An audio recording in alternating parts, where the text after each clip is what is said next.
Желіде жақсы жаңалық зейнетақы алатындар көрсін. Бұл видеомыз астына бір емес ондаған лайк бассаңыз тұрарлық. Сәлеметсіздер ме қымбатты көрермен, біздің арнамызға қош келдіңіз.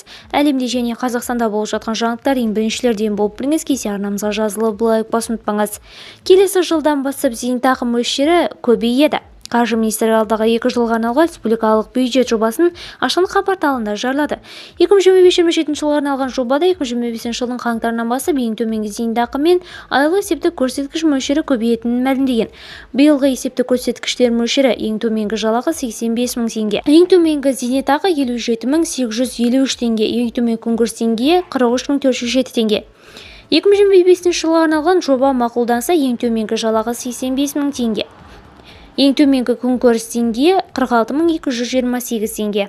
Сондай-ақ жасы мен еңбек өтілі бойынша зейнетақы төлемін 8,5% арттыру көзделген. Зейнетақы көлемі және айлық көлемі асуын қаласаңыз, видеомыз астында өз лайктарыңызды аямаңыздар, достарыңызға жіберуден ұмытпаңыз қымбатты көрермен.